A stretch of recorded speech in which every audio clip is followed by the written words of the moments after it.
हे स्वर्गीय पिता परमेश्वर, हम आपको धन्यवाद देते हैं आज की खूबसूरत शाम के लिए। धन्यवाद इस पूरे सेमेस्टर के लिए। आपने हमें इकट्ठा किया है, आपने हमें एक बाइबल दी है, आपने हमें पवित्र आत्मा दिया है, आपने हमें एक संगति दी है, आपने हमें टीचर्स दिए हैं, आपने हमें पास्टर्स दिए हैं, आपने हमें चर्च दिया है, आपने हमें एक योजना दी है। परमेश्वर, हम कितने शुक्रगुजार हैं कि आप हमें आज की शाम में कई और जगहों पर हो सकते थे, लेकिन आपका अनुग्रह है कि आज हम यहाँ पर हैं और इस पूरे सेमेस्टर में हम उस अनुग्रह को अपने टॉप ऑफ द माइंड में रखना चाहते हैं। परमेश्वर, ये प्रिविलेज है, ये मौका है और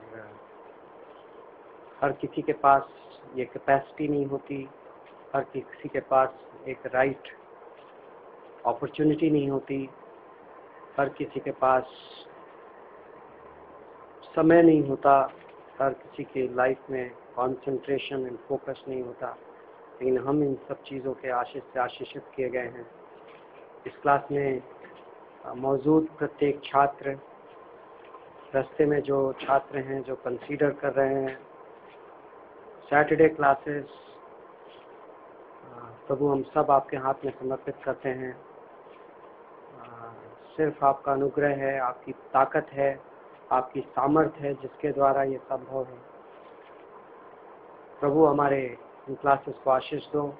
कोई इंसान ये काम नहीं कर सकता, कोई इंसान आपके वचन को समझा नहीं सकता, समझ नहीं सकता जब आपका पवित्र आत्मा अपनी ताकत उजागर न करे।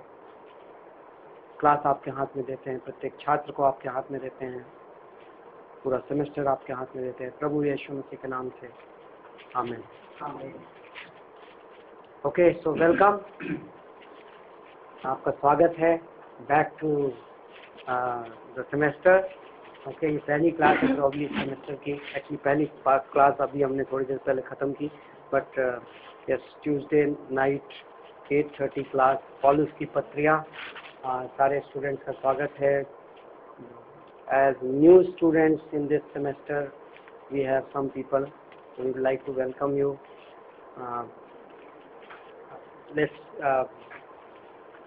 Snehal and Jennifer, and not remembering the names right that moment doesn't mean that we are not good friends. Okay, you know that. So Snehal and Jennifer, welcome, and Pastor Peter, welcome. Okay, anybody know? Yeah, you can clap for that. Thank you. Aunty Asha Lata, welcome. आप कुछ समय के लिए हैं, लेकिन we are blessed to have you here. And so this is our semester. हम पौलुस की पत्रियां पढ़ने वाले हैं। टिपिकली ये कोर्स 3 पार्ट में कवर होता है। ओके, पौलुस ने 13 पत्रियां लिखी बाइबल में। 14वीं पत्री के बारे में स्पेकुलेशन है, बट स्कॉलर्स श्योर नहीं है। इब्रानी की पत्री कुछ लोग मानते हैं कि पौलुस ने लिखी थी, कुछ लोग मानते हैं पौलुस ने नहीं लिखी थी, बट और हमारी इस सिलेबस में हम इब्रानी को पौलुस की पत्रियों में काउंट नहीं करते हैं। तो पौलुस की लिखी हुई 13 पत्रियां, जिनको कि हम 3 डिफरेंट सेमेस्टर्स में कवर करते हैं। राइट नाउ हम पार्ट 1 कवर कर रहे हैं, एंड इस पार्ट 1 में बेसिकली हम 4 पत्रियों को कवर करेंगे इन अ सेंस, बट रोमियो की पत्री only as a broad survey cover की जाएगी, बिकॉज रोमियो की पत्री ऐसी है कि जिसको आप पूरा सेमेस्टर गुजार सकते हो। बट हम पौलुस की थियोलॉजी के कॉन्टेक्स्ट में हम रोमियो की पत्री ओपन करेंगे, और उसके बाद हम कुलूसियों की पत्री पढ़ेंगे डिटेल्स में, फिलिपियों की पत्री डिटेल्स में, फिलेमोन की पत्री डिटेल्स में। ये 3 पत्रियां हम पढ़ेंगे। आपने कुछ लोगों ने पौलुस की पत्रियों का पार्ट 2 एंड पार्ट 3 किया है, जिसमें हमने गलातियों की पत्री, पहला थिस्सलुनीको, दूसरा थिस्सलुनीको, पहला कुरिन्थिया, दूसरा कुरिन्थिया पढ़ाया था। उस समय हम थोड़ा स्लो पढ़ा रहे थे, तो कुछ पत्रियां नहीं कवर हुई थी। तो most probably we continue it in the next semester. So next semester you can expect an awesome class in continuation of this, और वो रहेगी पास्टोरल एपिसल्स। पौलुस ने कुछ पत्रियां पास्टरों को लिखी। ओके, पहला तिमोथी, दूसरा तिमोथी और तीतुस।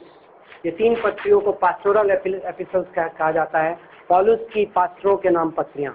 एंड एक्चुअली वो पत्रियां रिच विथ लीडरशिप प्रिंसिपल्स हैं, तो स्पिरिचुअल लीडरशिप के बारे में है, जो कि हम maybe as a next, मैं अभी प्रॉमिस नहीं कर रहा हूँ नेक्स्ट सेमेस्टर में करेंगे, बट एक्साइटिंग रहेंगी। But even this will be exciting.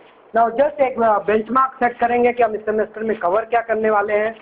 First चीज जो हम देखेंगे, the world of Paul and the personality of Paul. Okay, पौलुस है कौन, पौलुस का संसार और पौलुस का व्यक्तित्व, बैकग्राउंड, हिस्ट्री, किस शहर का है, कहाँ पैदा हुआ, some speculations but mostly history. Okay, part 2 रहेगा पौलुस का उद्धार और उससे रिलेटेड घटनाक्रम, किन कॉन्टेक्स्ट में, किन समयों में पौलुस का उद्धार हुआ, उसके बाद क्या क्या चीज़ें हुई, इसकी लाइफ में क्या घटनाएं हुई। देन तो प्राइमरली इन दोनों चीज़ों के लिए हम बुक ऑफ एक्ट्स में रहेंगे, प्रेरितों के काम की किताब में। देन हम आएंगे पौलुस के उद्देश्य, थियोलॉजी ऑफ पॉल, पौलुस का जो ओवरऑल टीचिंग थी पौलुस की, वो उसका एक ब्रॉड लेआउट क्या था, वो हम रोमियो की पत्री में देखेंगे।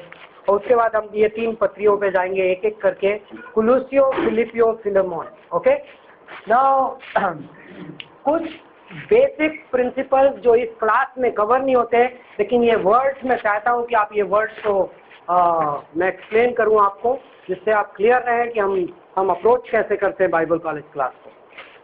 पहला वर्ड है हर्मेन्यूटिक्स। ओके, हर्मेन्यूटिक्स का हिंदी मीनिंग होता है परमेश्वर के वचन के सिद्धांतों को अनुवाद करने के सिद्धांत। ओके, सो दैट मीन्स परमेश्वर के वचन के अनुवाद के सिद्धांत, principles of interpreting the word of God, that उस साइंस को हर्मेन्यूटिक्स बोलते हैं।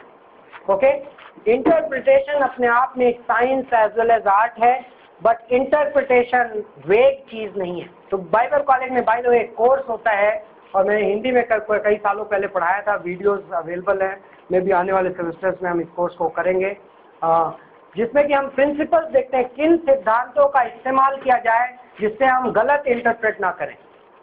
पता है, आप इस दुनिया में कोई भी लिटरेचर पढ़ते हैं, कोई भी बुक पढ़ते हैं, आप उसको इंटरप्रेट करते हैं, और हर बुक के इंटरप्रिटेशन में आप एक कई बार कॉन्शियसली एंड अनकॉन्शियसली आप कुछ सिद्धांतों का प्रयोग करते हैं, और वो सिद्धांत बाइबल पर भी लागू है।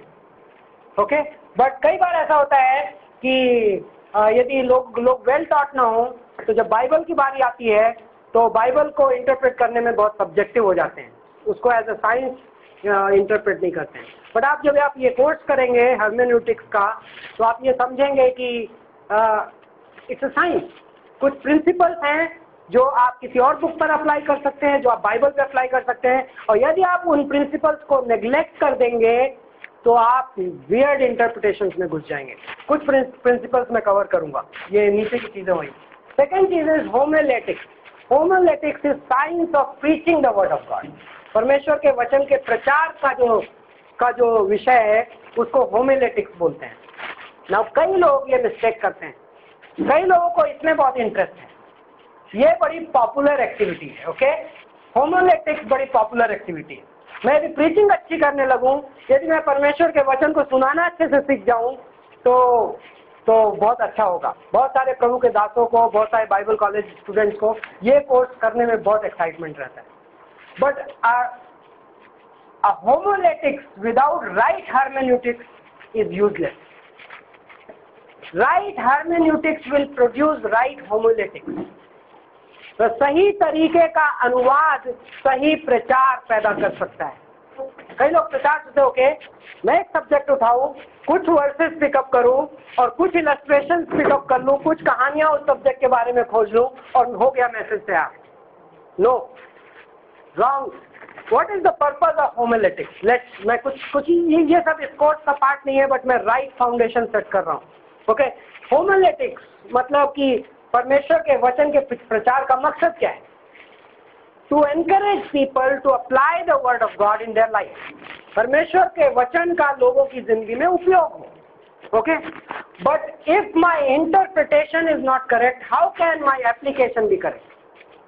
राइट? यदि मेरा अनुवाद सही नहीं है तो मेरा उपयोग कभी भी सही नहीं हो सकता। So that's why behind a good homiletics there has to be a good hermeneutics.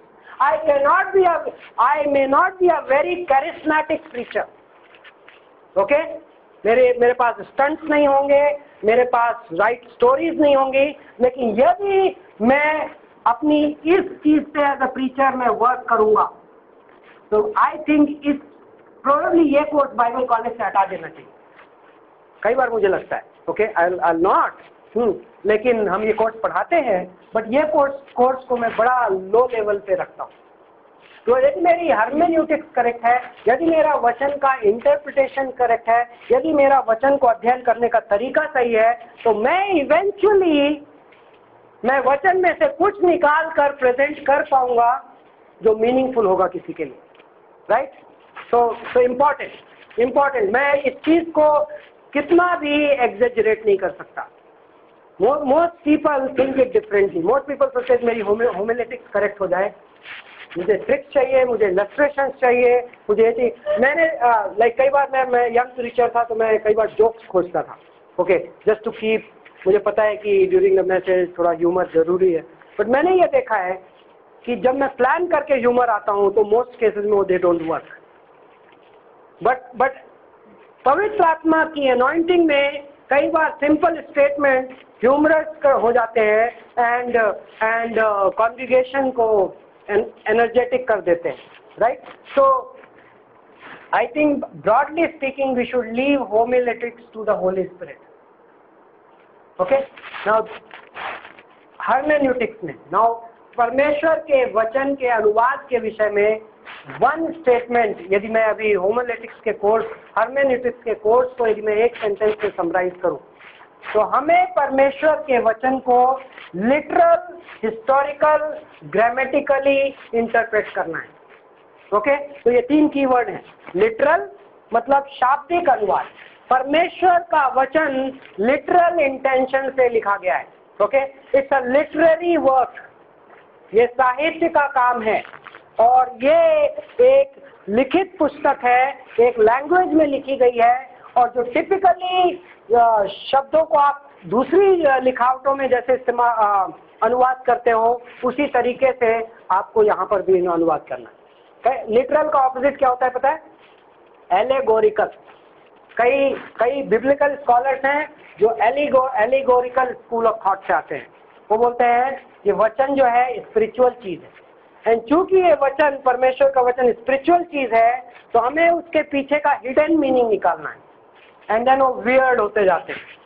For example, एक सामरी व्यक्ति की कहानी, राइट, गुड समैरिटन स्टोरी, अच्छे सामरी की कहानी लूका 10 में, ध्यान है? तो किसी ने उसको इंटरप्रेट किया कि वो जो, does somebody remember that allegorical interpretation, कि जो आदमी जिसने उसको उठाया वो कौन था?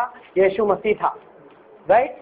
हाँ, एंड देन वो जहाँ पर इन में ले गया वो चर्च था, और जो 2 कॉइन उसने इन कीपर को दिए वो बैप्टिज्म और प्रभु भोज थे, 2 ordinances given to the church. इस तरीके के इंटरप्रिटेशन को क्या बोलते हैं? एलेगोरिकल इंटरप्रिटेशन, मतलब सांकेतिक अनुवाद। तो देयर आर 2 अनुवाद हैं, एक शाब्दिक अनुवाद है, एक सांकेतिक अनुवाद है। शाब्दिक अनुवाद ये बोलता है बाइबल लिटरली लिखी गई है, शब्दों में लिखी गई है, और शब्द मीनिंग कैरी करते हैं, और शब्दों के मीनिंग का मतलब है, और हम शब्दों का जो शाब्दिक मीनिंग है उसके हिसाब से अनुवाद करते हैं।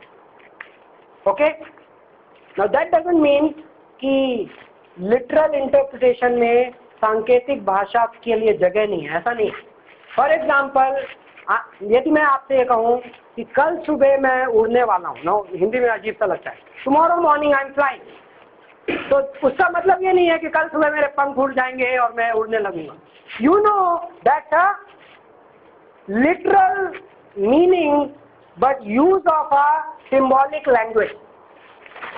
संकेतों का उपयोग लिटरल भाषा में भी किया जाता है। तो फ्लाइंग इज बेसिकली एक सिंबल है ये कहने का कि कल मैं एरोप्लेन में बैठूंगा और एरोप्लेन उड़ेगा, रियल में एरोप्लेन उड़ेगा। लेकिन दूसरा अप्रोच ये है कि नहीं, इस स्टोरी में मैं नहीं हूँ, कोई और है, और फ्लाइंग नहीं है, गोइंग टू हेवन है। तो मैं क्या कर रहा हूँ? मैं हिडन मीनिंग खोज रहा हूँ। तो हमारे इंटरप्रिटेशन में बाइबल के हम हिडन मीनिंग खोने, छुपी हुई मतलब निकालने की कोशिश नहीं करते। नंबर 2, बाइबल एक हिस्टोरिकल कॉन्टेक्स्ट में लिखी गई है। ओके, बाइबल के विभिन्न हिस्से ऐतिहासिक रूप से सच हैं, हिस्टोरिकल इवेंट्स हैं और एक इतिहास के एक भूमिका में लिखे गए हैं, और उस ऐतिहासिक भूमिका के बाहर इंटरप्रेट करने की कोशिश करने में हम एरर्स कर सकते हैं। तो बाइबल में बहुत वर्सेज हैं, लाइक फॉर एग्जांपल वर्सेज जो ये कहती है कि प्रार्थना करते वक्त औरतें अपने सिर पर कपड़ा रखें, उसका एक हिस्टोरिकल कॉन्टेक्स्ट। ओके, मैं गहने ना पहने, राइट, लेकिन यदि मैं उसको उस ऐतिहासिक भूमिका के बाहर उन वर्सेस को इंटरप्रेट करने लगूं तो क्या होगा पता है, मैं बाइबल के कुछ अनुवाद निकालूंगा जो करेक्ट नहीं होंगे। Next is grammatical. किसी भी भाषा में एक व्याकरण होती है, okay, grammar, past tense, present tense, भूतकाल, वर्तमान काल, भविष्य काल। आप किसी भी भाषा में लिखी गई किसी भी चीज को इंटरप्रेट करने के लिए आप उसकी ग्रामर को नेग्लेक्ट नहीं कर सकते। ग्रामर आपको उस भाषा में कलर देती है, मीनिंगफुलनेस बढ़ाती है।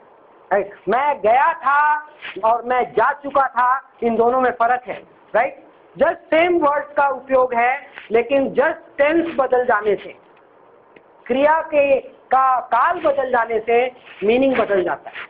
ओके, सो जब हम ये पत्रियां पढ़ेंगे तो हम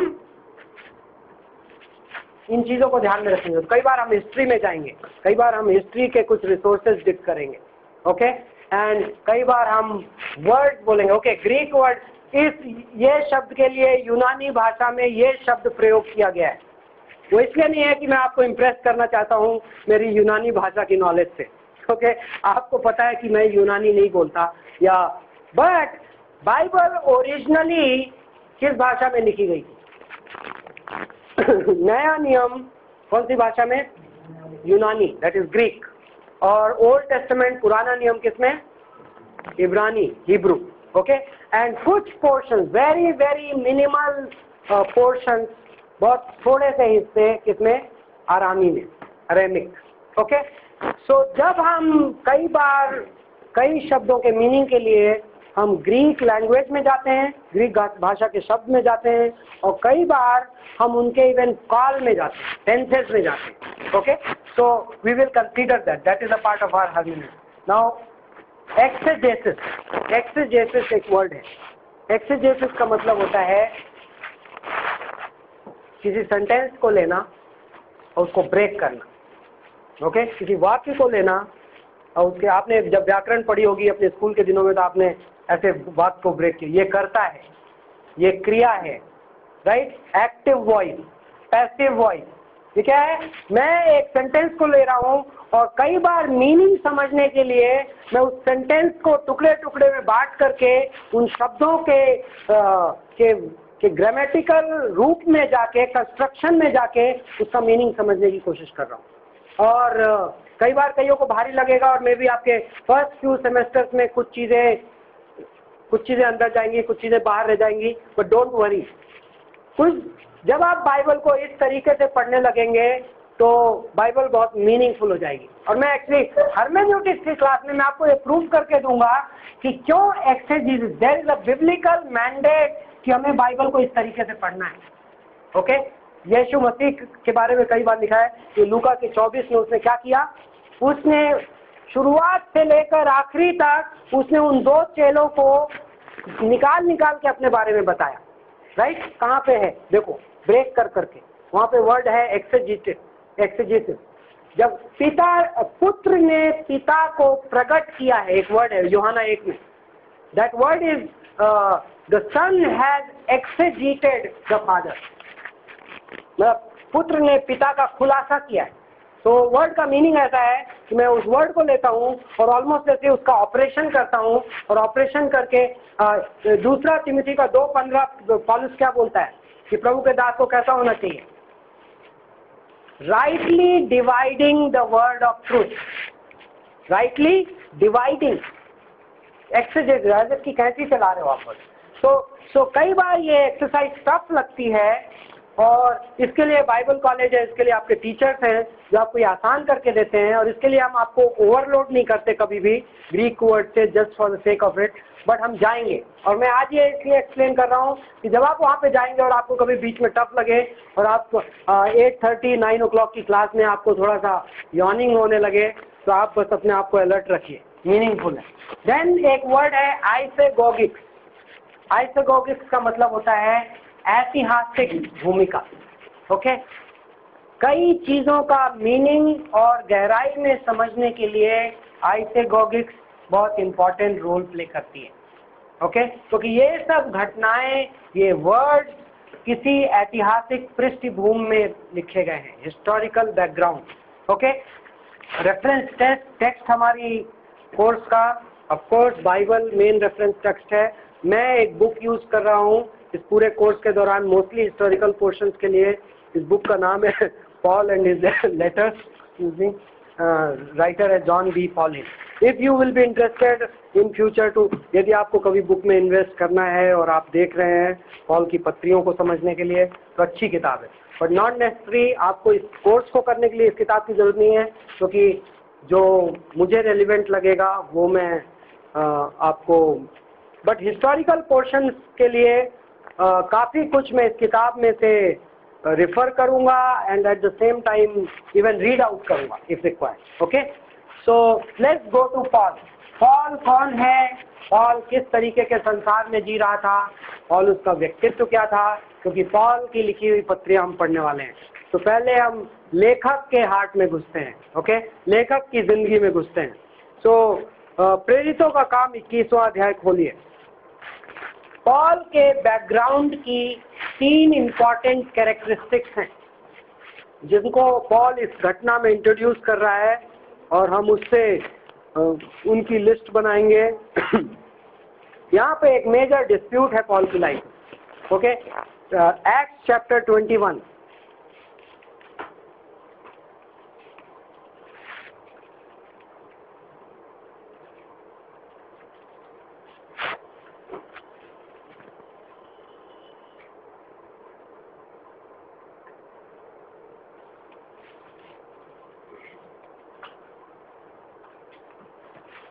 प्रेरितों का काम 21।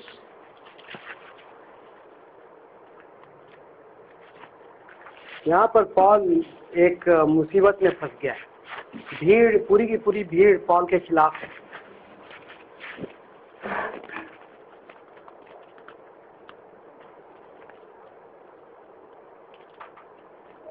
और 36वीं पंक्ति में वर्स 36, क्योंकि लोगों की भीड़ यह चिल्लाती हुई उसके पीछे पड़ी कि उसका अंत कर दो। ये कौन है? भीड़ किसके पीछे पड़ी हुई है? पौलुस के पीछे पड़ी हुई है। ओके, ये बुक ऑफ एक्ट्स के अंत की में कहानी। जब वे पौलुस को गढ़ में ले जाने वाले पर थे, 36वीं पंक्ति से मैं पढ़ रहा हूँ, 37वीं पंक्ति में है हम अब। जब वे पौलुस को गढ़ में ले जाने वाले थे, तो उसने पलटन के सरदार से कहा, क्या मुझे आज्ञा है कि मैं तुझसे कुछ कहूँ?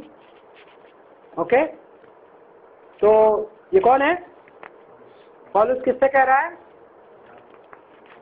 रोमन सोल्जर से, रोमन इन सिपाहियों के सरदार से। क्या मुझे परमिशन है कि मैं कुछ बोलूं? तो सरदार क्या बोलता है? उसने क्या कहा? क्या तू यूनानी जानता है? वाह!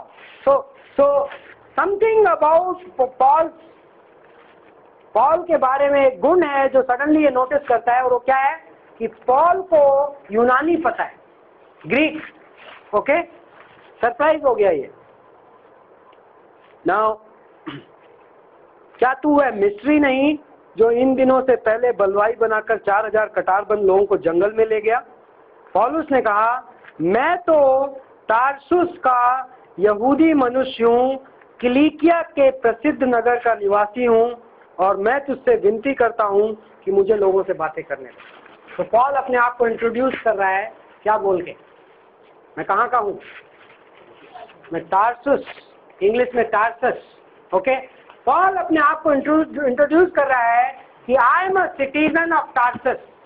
एंड फिर वो किलिकिया जो बोल रहा है, इंग्लिश में सिसिलिया, हाँ सिलिसिया, एंड सिलिसिया स्टेट था, और सिलिसिया राज्य के अंदर तारसुस नाम का ये शहर था, और पॉल ये प्राउडली मेंशन कर रहा है कि मैं तारसुस का निवासी हूँ। ओके, तो क्या रिस्पॉन्स है उसका? और इस बेसिस पे वो बोल रहा है कि मुझे लोगों से जरा बातें करने दें। अभी मैं कह दी था थोड़ी देर पहले, मुझे बंद करके आप जेल में ले जा रहे हो, लेकिन मैं ये इंट्रोड्यूस करके पहली बात ये शॉकिंग हो गया, तो मुझे ग्रीक आता है, यूनानी आता है, सेकंड चीज वो रिक्वेस्ट कर रहा है कि मैं तारसुस का निवासी हूँ, मुझे जरा परमिशन दे, मुझे बातें करनी। नेक्स्ट, जब उसने आज्ञा दी तो पौलुस ने सीढ़ी पर खड़े होकर लोगों को हाथ से सहन किया, और जब वे चुप हो गए तो वह इब्रानी भाषा में बोलने लगा। वाह! तो सोल्जियर से पॉल यूनानी में बात कर रहा है, और जब भीड़ से बात कर रहा है तो किस में बात कर रहा है? इब्रानी में, हिब्रू में। ओके, और साथ में बोलता क्या, सुनिए 22वें अध्याय की पहली पंक्ति, हे भाइयों और पितरों, पिताजी और भाई है, राइट? ओके, मेरा उत्तर सुनो जो मैं अब तुम्हारे सामने कहता हूं। और वे यह सुनकर कि वह हमसे इब्रानी भाषा में बोलता है और भी चुप रहे। तो सेकेंड इम्पैक्ट वाली चीज उसकी लाइफ में कि वो हिब्रू लैंग्वेज बोल रहा था वहां पे, और उसका इम्पैक्ट हुआ लोगों पे। ओके, एंड देन और थर्ड वर्स में वो बोलता है मैं तो यहूदी मनुष्य हूँ। तो इंट्रोडक्शन टू द सोल्जियर क्या था कि मैं तारसुस का निवासी हूँ, लेकिन यहाँ पे इंट्रोडक्शन क्या है? मैं एक ज्यू हूँ, मैं एक यहूदी हूँ। ओके, अब थोड़ा सा आगे चलते हैं इसी 22वें अध्याय में। तो ये फिर पूरा सीन हो जाता है यहाँ पे, फिर सिपाही लोग पौलुस को बंद करते हैं, और 24वीं पंक्ति में, तो पलटन के सूबेदार ने कहा इसे गढ़ में ले जाओ और कोड़े मारकर जांचो कि मैं जानूं कि लोग किस कारण उसके विरोध में ऐसा चिल्ला रहे हैं। तब उन्होंने उसे तस्मों में बांधा। तो पौलुस ने उस सूबेदार से जो उसके पास खड़ा था कहा, क्या ये उचित है कि तुम एक रोमी मनुष्य को, और वह भी बिना दोषी ठहराए हुए, कोड़े मारो? और थर्ड इंट्रोडक्शन कि मैं रोमी हूँ, राइट? पौलुस अपना परिचय दे रहा है कि तुम रोमी को बिना सुने कोड़े मार सकते हो, क्या तुम्हें हक है? और उसका इम्पैक्ट देखिए।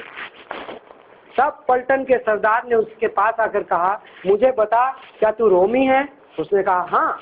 यह सुनकर पलटन के सरदार ने कहा कि मैंने रोमी होने का पद बहुत रुपए देकर पाया है। और पौलुस ने कहा मैं तो जन्म से रोमी हूँ। वाह! हाँ? तब जो लोग उसे जांचने पर थे वे तुरंत उसके पास से हट गए, और पलटन का सरदार भी यह जानकर कि ये रोमी है और मैंने उसे बांधा है, डर गए। ओके, तो ये आपने जो वर्सेस देखी, इसमें पॉल के लाइफ के 3 इंपॉर्टेंट बैकग्राउंड। ओके, पॉलुस की जो पर्सनालिटी है उसके 3 इंपॉर्टेंट बैकग्राउंड है। क्या क्या? यूनानी, या यूनानी के साथ में ऐड करूंगा तारसुस का निवासी। ओके, और यूनानी। नंबर 2 क्या है? इब्रानी, हिब्रू, ज्यू। एंड नंबर 3 रोमी नागरिक। ओके, सो ये 3 इंपॉर्टेंट कैरेक्टरिस्टिक्स हैं जिनको हम रिव्यू करेंगे कि क्यों इतनी इम्पैक्टफुल थी ये, और पौलुस का बैकग्राउंड जो था उसका क्या मीनिंग था जब हम इस कॉन्टेक्स्ट में देखते हैं। पहला है सिटीजन ऑफ टारसस, टारसुस का निवासी। नंबर 2 ज्यू। नंबर 3 रोमन सिटीजन, रोम का नागरिक। ओके, तो ये 3 चीजें हैं जिसको हम रिव्यू करेंगे। इसके बाद सिटीजनशिप में क्या आपको पता है कि जब हम बुक ऑफ एक्ट्स में पौलुस को देखते हैं इनिशियली, तो पौलुस को आप कहाँ देखते हैं? Which city is that? शहर कौन सा है? Jerusalem, correct. पॉल का जो ओरिजिनल बेस था, जहां से वो ऑपरेट कर रहा था, वो कौन सा था? जेरूसलम। बट यहाँ पर सिटीजनशिप, जो उसकी नागरिकता है, वो कौन सी दो जगहों की दिखाई पड़ रही है?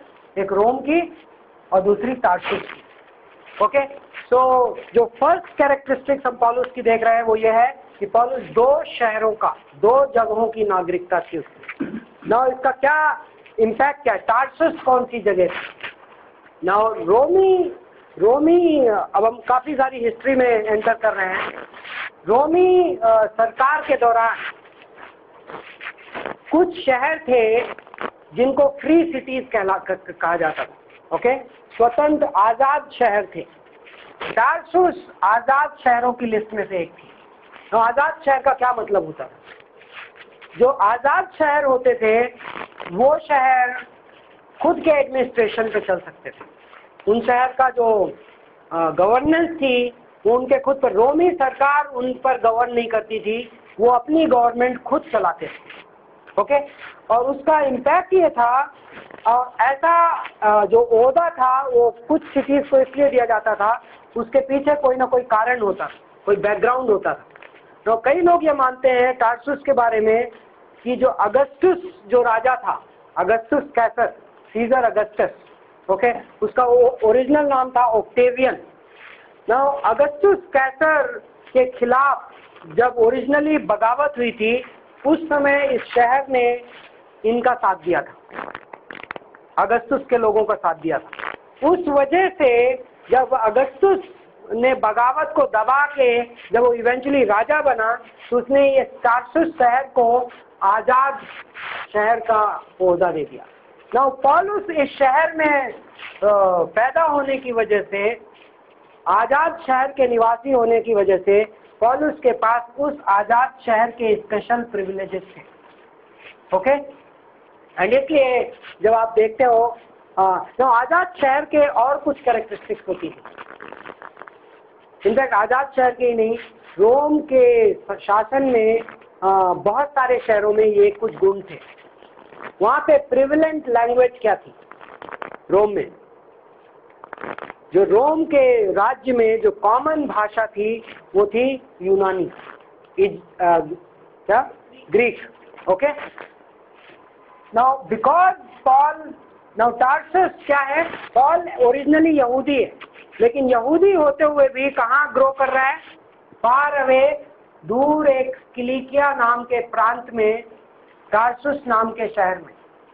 उसका पॉल के जीवन में क्या इम्पैक्ट है कि पॉल ने यूनानी लैंग्वेज सीखी।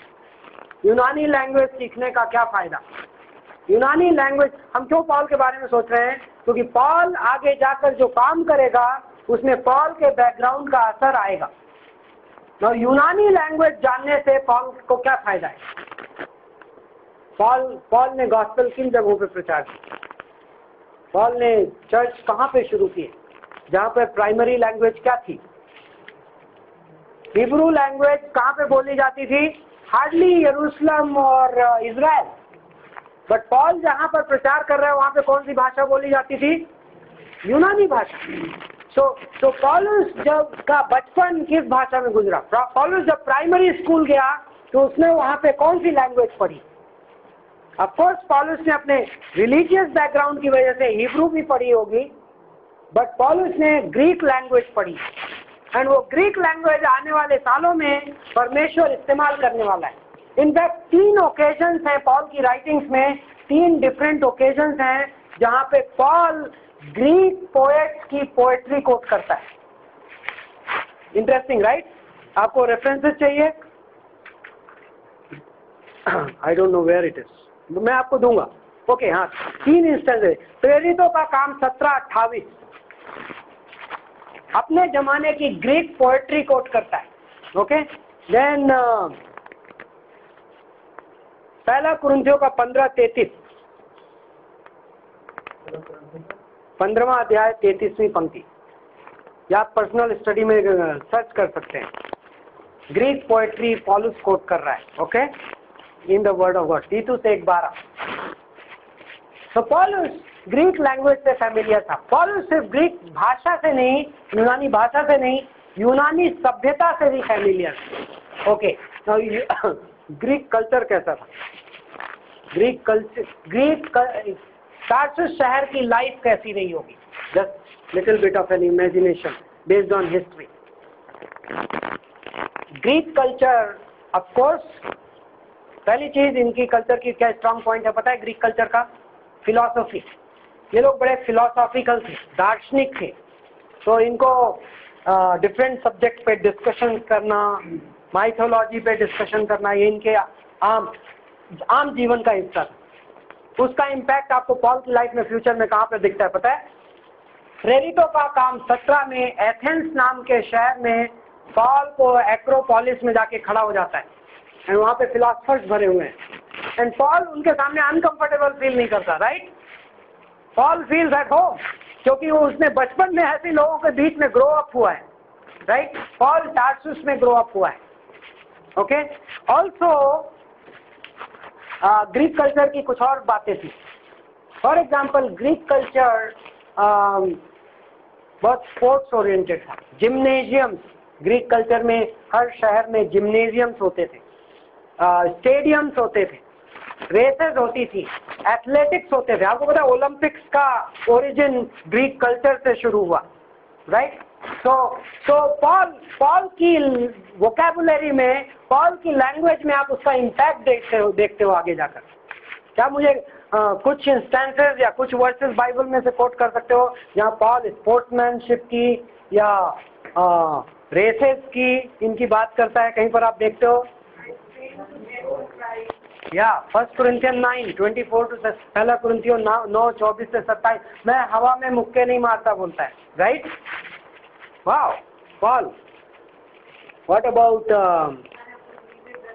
Yes 2 Timothy, I have run my race. मैंने अपनी इब्रानियों के 12 के बारे में क्या ख्याल है? इब्रानियों का 12:1-2. हाँ, इसलिए पाप का सब बोझ हटाकर ये दौड़ धीरज के साथ दौड़ो. राइट? तो पॉल की लैंग्वेज में ग्रीक, लाइक पॉल के थॉट प्रोसेस में, पॉल की अपब्रिंगिंग में वो ग्रीक कल्चर है. ओके. तो टार्सुस, बाय द वे, ऐसे यहूदी जो इज़राइल के बाहर ग्रो अप होते थे और ग्रीक कल्चर से इम्पैक्टेड थे, उनको हेलेनिस्टिक ज्यूज बोलते थे. Hellenistic Jews. आप ये टर्म कई बार डिफरेंट बुक्स में या हिस्टोरिकल उसमें पढ़ेंगे. हेलेनिस्टिक यहूदी का मतलब होता था ये लोग जो यूनानी सभ्यता से प्रभावित हैं. ओके. तो Paul will fall basically under Hellenistic Jews category. Paul यूनानी सभ्यता में बड़ा हुआ लेकिन यहूदी था. ओके. पॉल रियलिटी में, यूनानी लोग कई चीजों में बहुत वियर्ड थे. न्यूडिटी यूनानी कल्चर की बहुत कॉमन फिनोमिना था. पता है यूनानी कल्चर में जो ओरिजिनली दौड़ी जाती थी वो नंगे दौड़ते थे. वो उनके कल्चर का पार्ट था और वो दैट वाज कंसीडर्ड नॉर्मल. सो यूनानी कल्चर मल्टी रिलीजियस था. कई विभिन्न तरीके के धर्म, माइथोलॉजी एक्सेप्टेड होती थी यूनानी कल्चर में. तो यूनानी कल्चर की बहुत सारी बुराइयां थी. बट हम जब हेलेनिस्टिक कह रहे हैं तो हम ये नहीं कह रहे हैं कि ये लोग बट कट्टर यहूदी हेलेनिस्टिक ज्यूज को नीची नजर से देखता था. ये लोग यूनानी कल्चर से प्रभावित हैं. राइट? ये कट्टर नहीं है. तो ओके. नाउ लेकिन पॉल यहूदी था. पॉल की जो आइडेंटिटी का जो सेकंड पार्ट हम देख रहे हैं वो क्या है? पॉल यहूदी था. पॉल टोटली यहूदी था. नाउ हमें ये नहीं पता कि पॉल के पेरेंट्स हेलेनिस्टिक ज्यूज होने के बावजूद अपने यहूदी धर्म से कितने कमिटेड थे, ये कहीं पर लिखा नहीं है. लेकिन हमें एक चीज बताती है कि पॉल के मदर फादर बहुत कट्टर यहूदी रहे होंगे. और वो क्या है? या exactly what you saying, that Paul को उसके मदर फादर ने कहाँ भेजा पढ़ाई करने के लिए? यरूशलेम में. ओके. यरूशलेम. That was a big sacrifice. क्योंकि उस जमाने में यदि आप टार्सुस जैसे शहर में हो तो आप क्या करोगे पता है? आप बोलोगे ऑक्सफोर्ड यूनिवर्सिटी चलते हैं, क्योंकि इसके बाद जॉब बहुत मस्त लगेगा। तो यदि आपने अपनी हायर एजुकेशन यूनानी भाषा में की तो आप इंटरनेशनल पर्सन हो गए, राइट? रोम में जाएंगे तो कौन सी लैंग्वेज चलेगी? यूनानी चलेगी। आप एथेंस में जाएंगे तो कौन सी भाषा चलेगी? यूनानी चलेगी। तो यदि आपको अपने करियर में कुछ कर गुजरना है या आपको व्यापार में सफल होना है उस जमाने में, तो आप क्या पढ़ोगे आगे जाके? अपने मिडिल स्कूल के बाद आप यूनानी पढ़ोगे, आप बेस्ट यूनानी यूनिवर्सिटीज में जाओगे। और ऑब्वियसली टार्सुस यदि फ्री सिटी था तो यहाँ पे अद्भुत यूनिवर्सिटीज रही होंगी, कॉलेजेस रहे होंगे। लेकिन पौलुस के माता पिता ने पौलुस को गमलीएल नाम के एक फरीसी के अंडर में कहाँ पर भेजा? यरूशलेम में पढ़ाई करने के लिए भेजा। और आमतौर पे माना जाता था कि 14 साल से यहूदियों में 6 साल की उम्र से 12 साल की उम्र तक ये प्राइमरी इब्रानी भाषा की पढ़ाई और पुराने नियम की पढ़ाई घर वालों की जिम्मेदारी होती थी।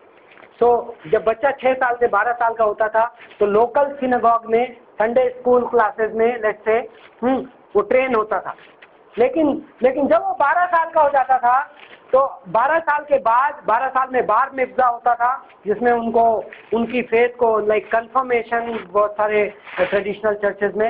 एंड देन 14 से 16 की उम्र में जो लोग सीरियसली अपने यहूदी धर्म को सीरियसली स्टडी करना चाहते थे वैसे लोगों को फैरिसीज के अंडर में, रबाइज के अंडर में ट्रेनिंग के लिए भेजा जाता था। ये लोग कौन से होते थे? जो अपने धर्म की सीरियस स्टडी करके may be possibly religious life में एक्टिव फ्यूचर बनाना चाहते हैं। तो पौलुस उस कैटेगरी में था। पौलुस के पेरेंट्स ने अपने बेटे को यरूशलेम में गमलीएल के अंडर में पढ़ने को भेज दिया था। ओके, तो उससे हमें पता चलता है कि जिस घर में ये बड़ा हो रहा था उस घर में उस विश्वास की बहुत ज्यादा अहमियत थी। ओके नाउ, ओके, एक और चीज जो हम अंदाजा लगा सकते हैं। नाउ टिपिकल यहूदी जो हेलेनिस्टिक है, और एक दूसरा वर्ड है डायस्पोरा। डायस्पोरा वर्ड का मतलब होता है कि फैलाए गए, डिस्पर्स। ओके, जो यहूदी लोग, ध्यान है बंधुआई के समय में क्या हुआ था? पुराने नियम में लास्ट सेमेस्टर की क्लास में बंधुआई में परमेश्वर ने क्या किया था? यहूदियों को बाबुल देश में, फारस देश में फैला दिया था। एजरा, जरूबाबेल और नेहमाया के साथ कई यहूदी तो इजराइल में वापस आ गए, लेकिन कई लोग बसे रह गए। ओके, एस्तर की कहानी डायस्पोरा में है, वितरित जो फैलाए गए यहूदियों के बीच। तो जो यहूदी डायस्पोरा में थे, मतलब टार्सुस में जो बंदा ग्रो कर रहा है यहूदी के तौर पे, वो कहाँ पर है? डायस्पोरा में। जिन लोगों को मैं आपको टर्मिनोलॉजी दे रहा हूँ क्योंकि बाइबल कॉलेज में मेरी जिम्मेदारी है, बट यदि आप टर्मिनोलॉजी मिस करते हैं टेंशन मत लीजिए। ओके, मैं 5, 7, 10 साल बाइबल कॉलेज करने के बाद मुझे कुछ टर्मिनोलॉजी याद होती है और अभी भी बहुत सारी भूल जाती है। बट आप इसेंस को याद रखिए। हाँ, हम कुछ कहने की कोशिश कर रहे हैं, पवित्र आत्मा इस क्लास के दौरान हमसे कुछ कहेगा। सो नाउ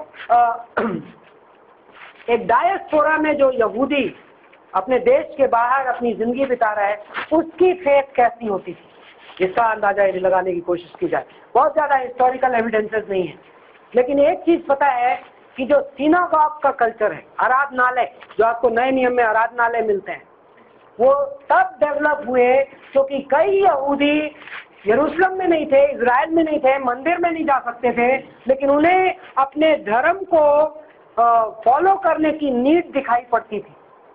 उस नीड का परिणाम ये निकला कि यहूदी लोग आराधनालयों में इकट्ठे होने लगे, सिनेगॉग फैल गए जगह जगह पे।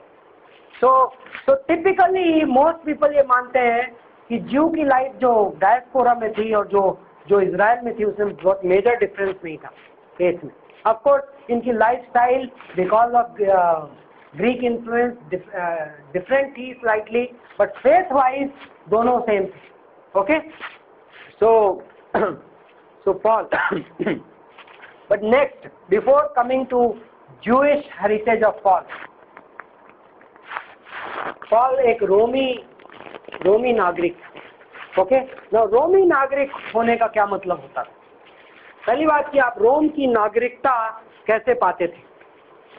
ओके, ना मोस्ट लोग ये मानेंगे, मोस्ट स्कॉलर्स मानते हैं, बिकॉज टार्सुस एक फ्री सिटी था, इस वजह से ऑटोमेटिकली पॉल को रोम की नागरिकता मिली। बट कुछ पॉसिबिलिटीज हम देख रहे हैं हिस्टोरिकली कि रोम की नागरिकता लोगों को उस जमाने में कैसे मिलती थी, क्योंकि रोम की नागरिकता बड़ी एलीट क्लासिफिकेशन थी। आप खास व्यक्ति होने चाहिए रोम के नागरिक होने। पॉल जैसे आदमी को रोम की नागरिकता कैसे मिल गई? ओके, तो पहले ये क्वालिफिकेशन की रोम की नागरिकता के लिए मिलती कैसे थी? नाउ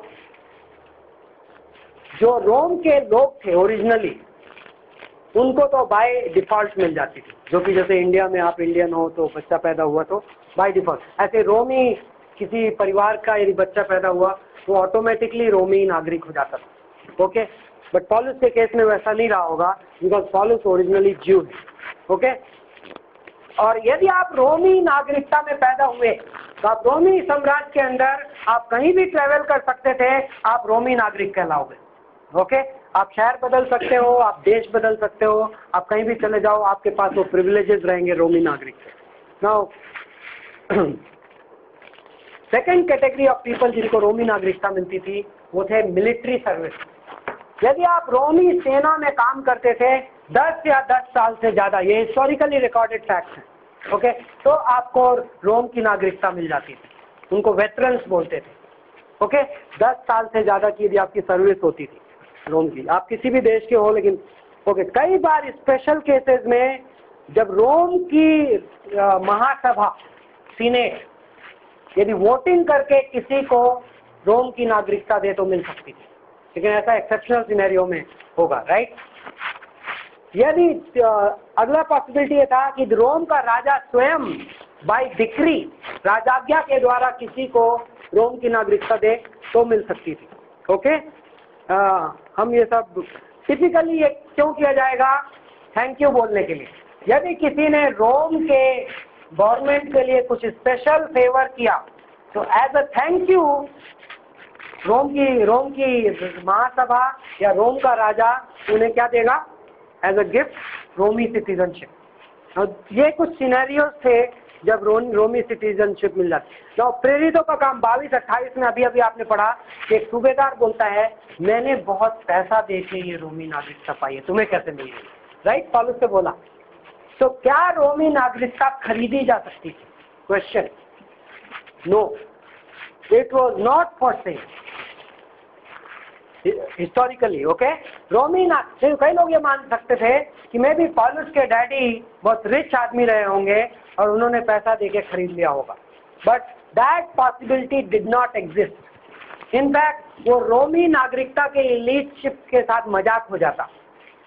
तो बट जब ये सिपाही ये कह रहा है कि मैंने बहुत पैसा देके पाई है, इसका मतलब ये था कि करप्शन, ओके, हर जगह पे, लाइक इवन यहाँ पे ब्राइबिंग के प्रोसेस में भी उसने गवर्नमेंटल एजेंसीज को किसी तरीके से घूस देकर उस प्रोसेस में, तो बेसिकली जब वो पैसा स्पेंड करने की बात कर रहा है तो घूस के सेंस में बोल रहा है, बट बेसिकली रोमी नागरिकता का। तो फिर पौलुस को कैसे मिली? What are the possibility? Now Tarsus जब फ्री सिटी बना तो free city normally as a thank you सरकार की ओर से एक कृतज्ञता का एक्सप्रेशन होता था। ये शहर ने किसी खास वजह से, फ्री सिटीज कौन सी होती थी? टिपिकली जहाँ वॉर वेटरन्स सेटल किए जाते थे। जब रोमी फौज से कोई रिटायर होता था उनके लिए रोमी कॉलोनीज थी, लाइक फिलिप्पी फॉर एग्जाम्पल उस तरीके की कॉलोनी थी। फिलिप्पी जो शहर था, आप इसलिए पौलुस की जब आप पत्री पढ़ते फिलिप्पी के बारे में पौलुस किस तरीके की बातें करता है फिलिप्पी की पत्री में? सिटीजनशिप की, our citizenship is in heaven, हमारी नागरिकता कहाँ की है? क्योंकि फिलिप्पी के लोगों को उसका मीनिंग समझ में आएगा। फिलिप्पी के लोग कहाँ रह रहे थे? रोम के बाहर रह रहे थे, फिर भी वो कहाँ के नागरिक थे? रोम के नागरिक थे। तो पौलुस क्या तुलना कर रहा है? वाह, हम लोग यहाँ कहाँ रह रहे हैं? हम स्वर्ग से बहुत दूर रह रहे हैं, लेकिन फिर भी हम कहाँ के नागरिक हैं? स्वर्ग के ना। वाह, फिलिपियों को जब पौलुस ये लिख रहा है तो फिलिपियों को बहुत हिस्टोरिकली बहुत सेंसिबल लगेगा, क्योंकि वो उस कॉन्सेप्ट को पूरी तरीके से समझते हैं। तो फिलिप्पी फॉर एग्जांपल वॉर वेटरन्स की सिटी था, सिपाहियों, रिटायर्ड सिपाहियों का शहर था। तो रिटायर्ड सिपाहियों के शहर को रोमी सरकार ने एज अ थैंक यू दे रखा। एक और दूसरा तरीका था जिससे जब कोई आदमी किसी रोमी आदमी का गुलाम होता था, स्लेवरी के कॉन्टेक्स्ट में, जब एक स्लेव किसी कंडीशंस पर आजाद किया जाता, स्लेव्स बहुत रेयरली आजाद किए जाते थे बाय द वे, बट कई सालों की सर्विस के बाद यदि मालिक ये रिकॉग्नाइज करता था कि मैं अब इस स्लेव को आजाद करने को तैयार हूं,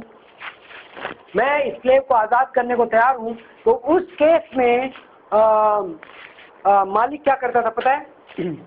आजादी के साथ जब उसे आजादी देता था तो आजादी के साथ इस आदमी को कहाँ की सिटीजनशिप मिलती थी पता है? जो उस मालिक की नागरिकता होती थी। ओके, तो यदि आपने एक स्लेव को आजाद किया तो मालिक की जो नागरिकता है वो स्लेव को मिल जाएगी।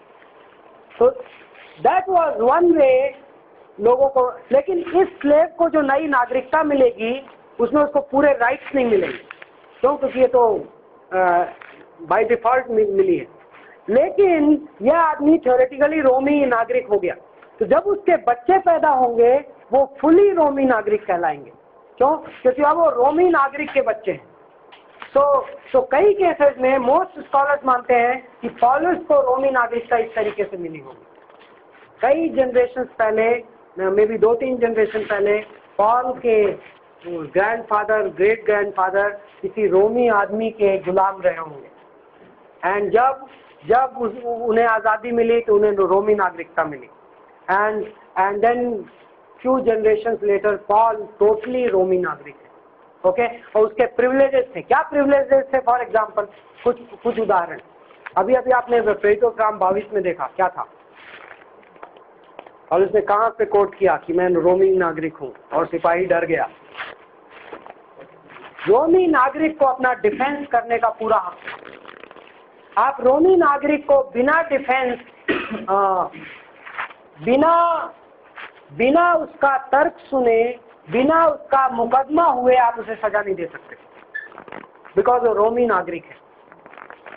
ओके, वो बहुत बड़ा, जैसे पॉल के केस में हम देखते हैं कि वहाँ पे पॉल को कोड़े मरवाने जा रहा था और पॉल ने बता दिया मैं रोमी नागरिक हूँ, तो उसने कोड़े मरवाना रोक दिया। ओके, वो डर गया।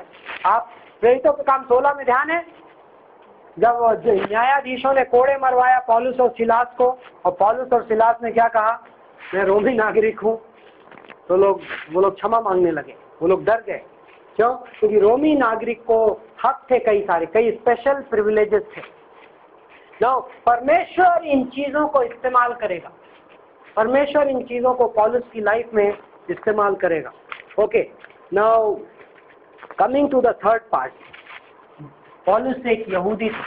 ओके, फिलिपियों का 3रा अध्याय खोलिए, कुछ की फ्रेजेस हम देखेंगे जो पौलुस अपने बारे में लिखता है।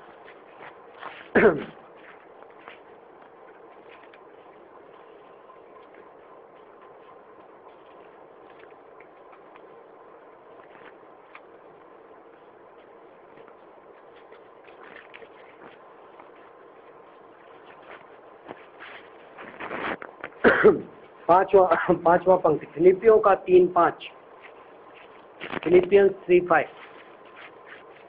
8वें दिन मेरा खतना हुआ। Okay, why to mention? खतना तो 8वें दिन ही होता था, राइट, व्यवस्था में। फिर ये मेंशन करने की क्या बड़ी बात है कि 8वें दिन मेरा खतना हुआ? यानी कैसे?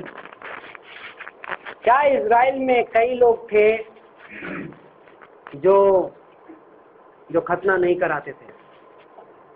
क्या ये पॉसिबल था कि यहूदियों में से कुछ लोग खतना नहीं कराएंगे?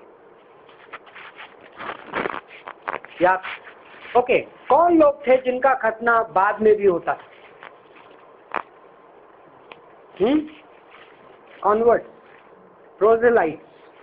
प्रोसेलाइट्स। यहूदियों में भी कई लोग यहूदी फेथ को ग्रहण करते थे। ओके, कई लोग कई सालों तक यह आराधनालय में जाते रहते थे और कई सालों के बाद यहूदी फेथ को ग्रहण करते थे। ओके, तो 10 मिनट्स और हाँ बंद हो गया। Okay okay great, I have 10 minutes. Okay, तो यहूदियों, तो कोई व्यक्ति जब 20 साल की उम्र में यहूदी बना तो 20 साल की उम्र में खतना कराएगा। बट जो ओरिजिनल बर्थ से यहूदी है उसका खतना किस दिन होगा? 8वें दिन, राइट। तो पॉल जब कह रहा है 8वें दिन मेरा खतना हो, तो पॉल क्या कह रहा है? मैं पुश्तैनी यहूदी हूँ, right. Okay, now second thing, उस हिस्टोरिकल कॉन्टेक्स्ट में कई यहूदी लोग ग्रीक कल्चर से बहुत प्रभावित हैं। और मैंने अभी थोड़ी देर पहले आपको बताया, ग्रीक रेसेस में और एथलेटिक्स में पार्टिसिपेशन के लिए आप न्यूड, नंगे दौड़ में दौड़ते थे। और उस जमाने में यदि आप उन सब चीज़ों में इन्वॉल्व हो, और यदि कोई यहूदी उस जमाने में कई यहूदी अपना ऑपरेशन करके अपने खतने को गैर खतना कराते थे, जिससे कि उन्हें शर्म से ना गुजरना पड़े जब वो रेस में दौड़े। वाह! और पॉल कह रहा है कि मैं कट्टर यहूदी हूं, मैं 8वें दिन खतना हुआ। पहला कुरिन्थियों के 7 में पॉल एक बार लिखता है कि जो खतना वाला है वो खतना वाला बना रहे। रिमेम्बर, क्या ये पॉसिबल था कि खतना वाला खतना रहित बन जाए? उस जमाने में ये होता था। बाय सर्जिकल ऑपरेशन कई बार लोग खतने को रिवर्स कराते थे, जिससे कि वो ग्रीक एथलेटिक्स में पार्टिसिपेट कर सके। और पॉल कह रहा है मैं 8वें दिन, मैं अपने खतने से शर्माता नहीं हूं, मैं 8वें दिन खतना पाया, मैं कट्टर यहूदी हूं। बेसिकली पॉल ये कह रहा है। नेक्स्ट, इज़राइल के वंश और बिन्यामीन के गोत्र का हूं। ओके, बिन्यामीन का गोत्र, मैं इज़राइल का हूं, राइट। इज़राइल कौन है था? ध्यान है, इब्राहिम का पुत्र इसहाक का पुत्र कौन? याकूब। याकूब का नाम बदल के परमेश्वर ने क्या किया था? इज़राइल। और इज़राइल से 12 गोत्र पैदा हुए जो इज़राइल राष्ट्र कहलाए। और बिन्यामीन कौन था भाई? बिन्यामीन का गोत्र ना, यूसुफ का भाई। पता है बंधुआई के बाद कौन सा गोत्र बचा रहा और कौन से गोत्र खत्म हो गए? यहूदा बचा रहा। और यहूदा टेक्निकली स्पीकिंग एक गोत्र नहीं था, राइट। कितने गोत्र थे? 2 गोत्र। दक्षिणी राज्य 2 गोत्र थे और उत्तरी राज्य कितने गोत्र थे? 10 गोत्र। ये आपके देखिए हिस्ट्री की नॉलेज नए नियम में काम आएगी। ओके, सो कौन से 2 गोत्र बचे बंधुआई के बाद? बंधुआई के बाद लौटे कौन? इजरायली लौटे? नहीं, इजरायली तितर बितर होके मिक्स हो गए। लौटा कौन? यहूदी, है ना। यहूदी कौन से वाले? यहूदा गोत्र के। और जब यहूदा कहा जा रहा है तो कौन से 2 गोत्र के? यहूदा और बिन्यामीन। नए नियम में पॉल कोट कर पा रहा है कि मैं बिन्यामीन के गोत्र का हूं, मैं यहूदा हूं, मैं लौटे हुए वालों में से हूं। ओके, एंड देन इब्रानियों का इब्रानी हूं, हिब्रू ऑफ हिब्रू। ओके, इब्रानियों का इब्रानी हूं। पॉल यहाँ पे इस पॉइंट पे स्ट्रेस कर रहा है। मेरे मेकअप में, मेरे बैकग्राउंड में, मैं जितना प्राउड तारसुस का नागरिक होके हूँ और जितना प्राउड मैं रोम का नागरिक होके हूँ, उतना ही प्राउडली मैं एक यहूदी हूँ, मैं इब्रानियों का इब्रानी हूँ। ओके, ना इब्रानी के बारे में कुछ कमेंट्स। पॉल, अच्छा, इब्रानी का इब्रानी क्यों बोलता है? इस जमाने में इवन इजराइल और यरूशलेम में हर आदमी, पहली चीज, हर आदमी को इब्रानी भाषा नहीं आती थी। बाय दिस टाइम इब्रानी लैंग्वेज डाई कर रही थी, हिब्रू लैंग्वेज ओरिजिनली, जिसमें पुराना नियम लिखा गया था। तो आपको पता होगा एक किताब थी सेप्टुअजिंट करके, सेप्टुअजिंट। ओके, आपको ये नाम पता होना चाहिए। सेप्टुअजिंट क्या है पता है? सेप्टुअजिंट पुराना नियम यूनानी भाषा में। ओके, पुराना नियम यूनानी भाषा में। इस जमाने तक बिकॉज ज्यादातर यहूदियों को इब्रानी लैंग्वेज नहीं आती थी। हाँ, ओल्ड टेस्टमेंट यूनानी भाषा में, ग्रीक लैंग्वेज आज भी है। आज भी यदि आप सेप्टुअजिंट किताब खरीदोगे तो ग्रीक लैंग्वेज में मिलेगी, बट वो पूरा का पूरा ओल्ड टेस्टमेंट है। ओल्ड टेस्टमेंट ट्रांसलेटेड करीब 300 BC के आसपास ज्यूइश स्कॉलर्स ने मिलके अपने ओल्ड टेस्टमेंट को यूनानी भाषा में ट्रांसलेट किया। क्यों किया? क्योंकि उन्होंने रिकॉग्नाइज किया कि हिब्रू लैंग्वेज धीरे धीरे कॉमन लैंग्वेज नहीं रह जा रही है, इब्रानी भाषा स्कॉलर्स की लैंग्वेज बन गई है। जैसे इंडिया में संस्कृत, ओके, कि आप संस्कृत में यदि बहुत लिखी हुई चीजें लिटरेचर हो भी तो आपको उनको ट्रांसलेट करना पड़ेगा आम आदमी के लिए, यदि आपको करना है। सेम वे सेप्टुअजिंट यूनानी वो बन गया। बट पॉल कह रहा है मुझे हिब्रू आती है, मैं हिब्रू का हिब्रू हूँ, ओके, मुझे इब्रानी, मैं इब्रानी हूँ। But by the way Paul Septuagint का मास्टर था। बाय द वे पॉल के कोटेशंस में, तो पॉल ने जो ये चिट्ठियां लिखी हैं, पॉल ने कई बार ओल्ड टेस्टमेंट कोट किया है। पर पता है ओल्ड टेस्टमेंट पॉल ने कहाँ से कोट किया है? हिब्रू बाइबल से नहीं, पॉल ने ओल्ड टेस्टमेंट सेप्टुअजिंट से कोट किया है। तो पॉल को ग्रीक आती थी, वो सेप्टुअजिंट पढ़ता था, और पॉल इब्रानी भाषा में अपना स्क्रिप्चर पढ़ता था। तो पॉल यहाँ पे बोल रहा है मैं इब्रानियों का इब्रानी हूँ। एक और बात, पॉल एक फरीसी था, वो बोलता है ना इसमें, हाँ, व्यवस्था के विषय में ये दिखाओ तो मैं फरीसी हूँ। मैं यहाँ पे क्लोज करूंगा, ओके। पॉल का फरीसीपन देखते हैं। फरीसी क्या? बहुत टिपिकली, मैं आज की स्टडी के पहले मैं भी थोड़ा सा फरीसियों के बारे में मेरा निगेटिव बेंड था, और आज स्टडी में इस बंदे ने ये एक्चुअली जॉन पॉलविल ने बड़ी बराबर कॉन्टेक्स्ट की बात की। एक्चुअली फरीसी उस जमाने में यहूदियों के बीच में 3 कौमें थी, ओके। आपको ये 3 नाम भी नए मिलेंगे, मैं रिपीट करूंगा। एक थी फरीसी, जिसको हिंदी में बोलते हैं फरीसी, ओके। दूसरे थे सड्यूसीज, ओके, आपने नाम सुने हैं सड्यूसीज आपके नए नियम में, सद्दूकी हिंदी में। और तीसरा था एथनीज, और भी कई थे, बट ये 3 प्राइम कैटेगरीज थी, ओके। जीलट्स भी होते थे, जीलोट, जो कि यीशु मसीह का एक चेला जीलोट था। ध्यान है किसी को? कौन था ये ध्यान है? Simon the जीलट। एनीवे, तो फरीसी, सद्दूकी और एथनी। नो, सद्दूकियों की क्या बिलीफ सिस्टम किसी को पता है?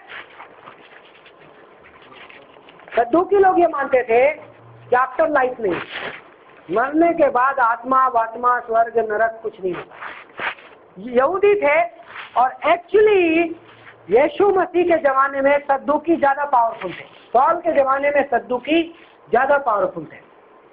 क्यों? हाई प्रीस्ट अक्सर सद्दूकी होते थे, ओके। सो टेम्पल का हाई प्रीस्ट कौन है? एनस, काइफस, ये लोग किस कैटेगरी में है? सद्दूकी में है। हाँ, एथनीज एक अलग कैटेगरी थे, जिनके बारे में हम आगे बात करेंगे। एथनीज में भी ये हिस्टोरिकल पोर्शन एक आध क्लास और आगे बढ़ेगा। हाँ, एथनीज वो लोग थे जो ये मानते थे आपको परमेश्वर से भक्ति करनी है, आपको परमेश्वर को जानना है और संगति करनी है, तो आपको ये दुनिया त्यागनी पड़ेगी, साइड में जाके अलग रहना पड़ेगा, और परमेश्वर के साथ मनन करके आपको परमेश्वर को खोजना पड़ेगा। तो ये वो कैटेगरी के यहूदी थे जिन्होंने अपनी अलग बस्तियां बसा रखी थी शहरों के बाहर, और वो आम पब्लिक लाइफ से उनका कोई खास टच नहीं था, ओके। बट फरीसी वो ग्रुप था जो बड़ा कट्टर था। हम इस व्यवस्था के हिसाब से चलेंगे, हम ये व्यवस्था पढ़ेंगे, हम इस व्यवस्था के हिसाब से चलेंगे, और कोई यदि नहीं चलता मिलेगा तो उसे टोकेंगे।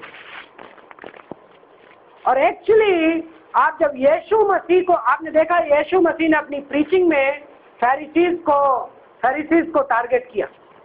बहुत बार फरीसीज की बुराई करता हुआ दिखा यीशु, राइट? तुम फरीसी, तुम लोग ऐसे हो। पता है क्यों?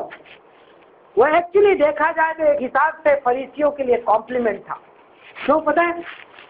प्रोबेबली यीशु मसीह ये आशा कर सकता था कि फरीसी एटलीस्ट वो कैटेगरी होगी जो उसको एक्सेप्ट करेगी, राइट? क्योंकि वो वचन पढ़ते हैं, वो व्यवस्था में खोजते हैं, राइट? और मैं आया हूं और मैं भी वो सबसे ये लोग ग्रहण करेंगे सद्दुकी, जिनको कि आफ्टर लाइफ में बिलीव ही नहीं है, हाँ, ऐसे नहीं अपनी ही दुनिया में खोए हुए हैं, बट फरीसी वो हैं जो रियली में वचन में खोज रहे हैं। तो जब फरीसियों ने यीशु को एक्सेप्ट नहीं किया तो एक्चुअली यीशु अपसेट था। यीशु ने कहा तुम इस किताब में खोजते हो और मैं यहाँ खड़ा हूँ। तो यीशु का अपसेट होना एक हिसाब से, और बहुत सारे फरीसी उद्धार में आए। निकोदेमस एक फरीसी था। तो पौलुस यहाँ पे बोलता है मैं व्यवस्था की दृष्टि से क्या हूँ? फरीसी हूँ, मैं फरीसी हूँ। पौलुस एक फरीसी था। पौलुस यहूदी था। पौलुस वचन को पढ़ता था। पौलुस गमेलियल का गमेलियल जो है प्रेरितों के काम 5 में आप गमेलियल का एक स्टेटमेंट देखते हो। गमेलियल विश्वासी नहीं था, बट गमेलियल फरीसी था। और जब चेले लोग प्रचार कर रहे थे तो कई लोग ये प्रॉब्लम ले जाके गमेलियल के पास पहुंचे। तो प्रेरितों के काम 5 में गमेलियल ने क्या कहा? उनको मत रोको, यदि यह परमेश्वर की ओर से नहीं है तो ये शून्य हो जाएगा, निरर्थक हो जाएगा, लेकिन यदि यह परमेश्वर की ओर से है तो कोई भी इसे रोक नहीं पाएगा। वाह, व्हाट अ विजडम! ये पौलुस का अनसेव्ड डेज में ये पौलुस का गुरु है। एंड रियली 2000 साल के बाद गमेलियल की कही हुई बात आज सच हुई, राइट? क्योंकि यह परमेश्वर की ओर से है इसलिए नष्ट नहीं हुआ। तो ये पौलुस की ब्रॉडली स्पीकिंग ये पौलुस की कुछ कैरेक्टरिस्टिक्स थी, और इनका पौलुस की मिनिस्ट्री में इम्पैक्ट है। इन चीज़ों का पौलुस की चिट्ठियों में इम्पैक्ट अपने को दिखाई पड़ेगा। एंड अगले हफ्ते हम और फर्दर कंटिन्यू करेंगे। अगले हफ्ते में भी आप ये 2-3 पोर्शंस पढ़कर आ सकते हैं। प्रेरितों का काम 6 से लेकर 9, ओके, 6 से लेकर 11 पढ़ जाइए। I think that is better. प्रेरितों का काम 6 से 11 and there are other portions जहाँ प्रेरितों के काम के करीब करीब अंत में 26 में तो है, और कहाँ पे है? एनीबडी नोज कि पौलुस जहाँ पे अपनी टेस्टिमनी देता है 2 बार, Acts 26 is one of them, 22। सो प्रेरितों का काम 22 और प्रेरितों का काम 26। ये आपका रीडिंग होमवर्क है, रीडिंग असाइनमेंट इस हफ्ते। प्रेरितों का काम कहाँ से बोला मैंने? 6 से 11 एंड 22 और 26। ओके, सो इन पोर्शंस में आपको पौलुस के वो घटनाएं जो पौलुस के कन्वर्शन तक ले गई और कन्वर्शन के बाद की स्टोरी, ओके, पौलुस के उद्धार के पहले और बाद की कहानियां आपको इस पोर्शन में मिलेंगी। तो अगले हिस्से में हम पौलुस के व्यक्तित्व के बारे में कुछ ब्रीफली, बिकॉज ये एक्चुअली अनक्लोज्ड पोर्शन रह गया, बिकॉज इस फिलिपियों का 3 हम और पढ़ेंगे, क्योंकि पौलुस अपने बारे में और भी कुछ बातें बोलता है। ये बातें पौलुस अपने अनसेव्ड डेज के बारे में बात कर रहा है। 8वें दिन खतना, इब्रानियों का इब्रानी, बेन्यामीन के गोत्र का, और व्यवस्था की दृष्टि में फरीसी, ये सब पौलुस किन दिनों को याद कर रहा है? अपना बैकग्राउंड याद कर रहा है। इसलिए ये वर्ड्स हमारे लिए इम्पोर्टेंट है, जस्ट टू अंडरस्टैंड कि पौलुस आया कहाँ से, पौलुस था कौन, पौलुस किस एनवायरमेंट में जी रहा था, ओके।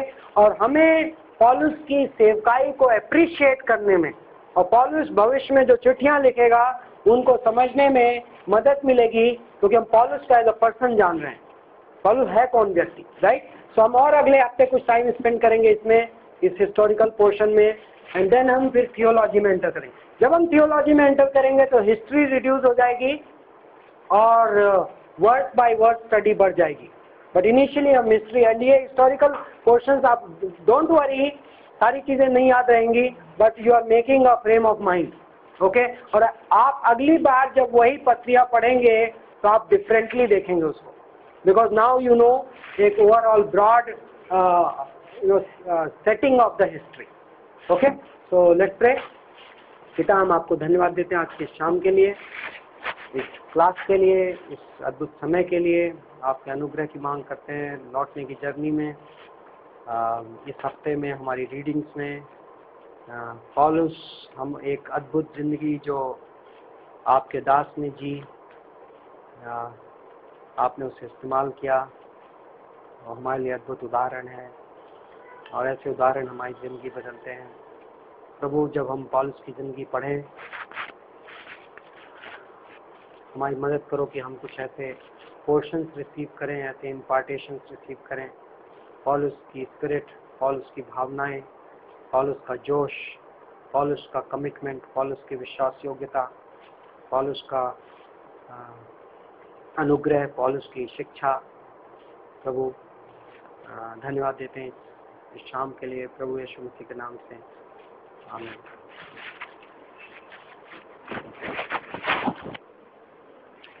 बैटरी उड़ गई।